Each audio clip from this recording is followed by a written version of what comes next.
रूस ने एक बार फिर रात के अंधेरे में कीव पर बड़े पैमाने पर ड्रोन और मिसाइल हमला किया, जिसने पूरे शहर में दहशत फैला दी। यूक्रेनी अधिकारियों के अनुसार यह हमला आधी रात के आसपास शुरू हुआ और लगातार 9 घंटे तक शहर गूंजता रहा। कई जगहों पर धमाकों की आवाज़ें आती रहीं और लोगों को शेल्टर में भागना पड़ा। इस हमले में 2 लोगों की मौत हो गई, जबकि 2 दर्जन से ज़्यादा लोग घायल हुए। कई इमारतों में आग लग गई और शहर के पश्चिमी हिस्से में बिजली भी चली गई, जिसे बहाल करने के लिए टीमें लगातार काम कर रही हैं। कीव प्रशासन ने बताया कि ड्रोन और मिसाइलें शहर के कई इलाकों के बेहद पास से गुजरीं और कुछ हिस्सों में टकराने से भारी नुकसान हुआ।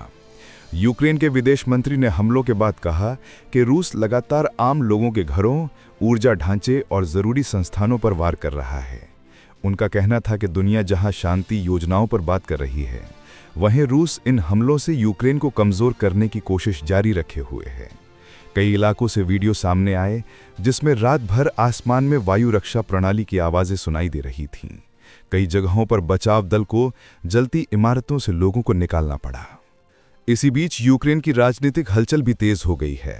राष्ट्रपति व्लादिमीर जेलेंस्की के सबसे करीबी और ताकतवर सहयोगी माने जाने वाले एंड्री यरमाक ने अचानक अपने पद से इस्तीफा दे दिया। उनके घर पर यूक्रेन की एंटी करप्शन एजेंसी ने तलाशी ली थी, जिसके बाद ये अनुमान लगाया जा रहा था कि सरकार पर दबाव बढ़ रहा है। यरमाक अमेरिका के साथ चल रही शांति वार्ताओं में महत्वपूर्ण भूमिका निभा रहे थे। जेलेंस्की ने कहा कि अभी यूक्रेन को रक्षा पर ध्यान देना चाहिए और कोई भी चीज़ इस लक्ष्य से ध्यान नहीं हटानी चाहिए। शनिवार से उनके उत्तराधिकारी की खोज शुरू होगी और राष्ट्रपति कार्यालय का पुनर्गठन भी किया जाएगा। उधर यूक्रेन के प्रतिनिधि दल इस सप्ताह अमेरिका में होने वाली वार्ता में हिस्सा लेने जा रहे हैं। माना जा रहा है कि फ्लोरिडा में अमेरिकी अधिकारियों के साथ युद्ध खत्म करने के संभावित रोड मैप पर चर्चा होगी। यरमाक भी इसमें शामिल होने वाले थे, लेकिन इस्तीफे के बाद अब नई टीम ही ये जिम्मेदारी संभालेगी। सैन्य मोर्चे पर भी हालात तनावपूर्ण बने हुए हैं।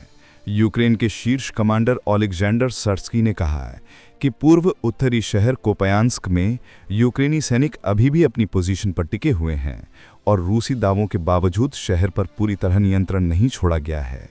सैनिक रोजाना बचाव और जवाबी कार्रवाई कर रहे हैं ताकि रूस की आपूर्ति रूट को बाधित किया जा सके।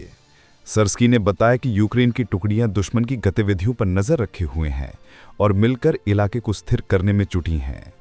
अंतर्राष्ट्रीय स्तर पर भी यूक्रेन युद्ध से जुड़े कई घटनाक्रम सामने आए हैं।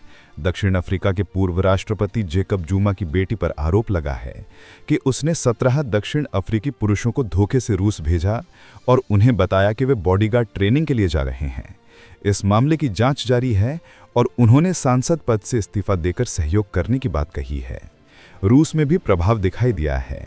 मानवाधिकार संगठन ह्यूमन राइट्स वॉच को रूस ने अचाहा संगठन घोषित कर दिया है, जिससे वहां उनका काम करना लगभग असंभव हो गया है।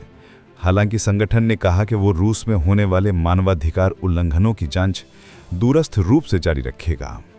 इसी बीच तुर्की के पास काला सागर में रूस की शैडो फ्लीट के 2 टैंकरों में धमाके हुए, जिससे जहाज़ों में आग लग गई। दोनों जहाज़ रूस पर लगे प्रतिबंधों की सूची में भी शामिल थे। तुर्की की टीमों ने मौके पर बचाव अभियान शुरू किया। लंबे समय से चल रहे इस युद्ध में कीव पर होने वाले लगातार हमले और राजनीतिक अस्थिरता ने स्थिति को और भी गंभीर बना दिया है। शहर पर गिरते मिसाइलों और ड्रोन ने लोगों में भय का माहौल बढ़ा दिया है और ऐसा महसूस कराया है कि कीव का कोई भी इलाका अब सुरक्षित नहीं। यूक्रेन के सामने एक तरफ युद्ध का दबाव है और दूसरी तरफ अंदरूनी राजनीतिक हलचल, जिससे हालात और भी जटिल हो गए हैं। Subscribe to One India and never miss an update. Download the One India app now.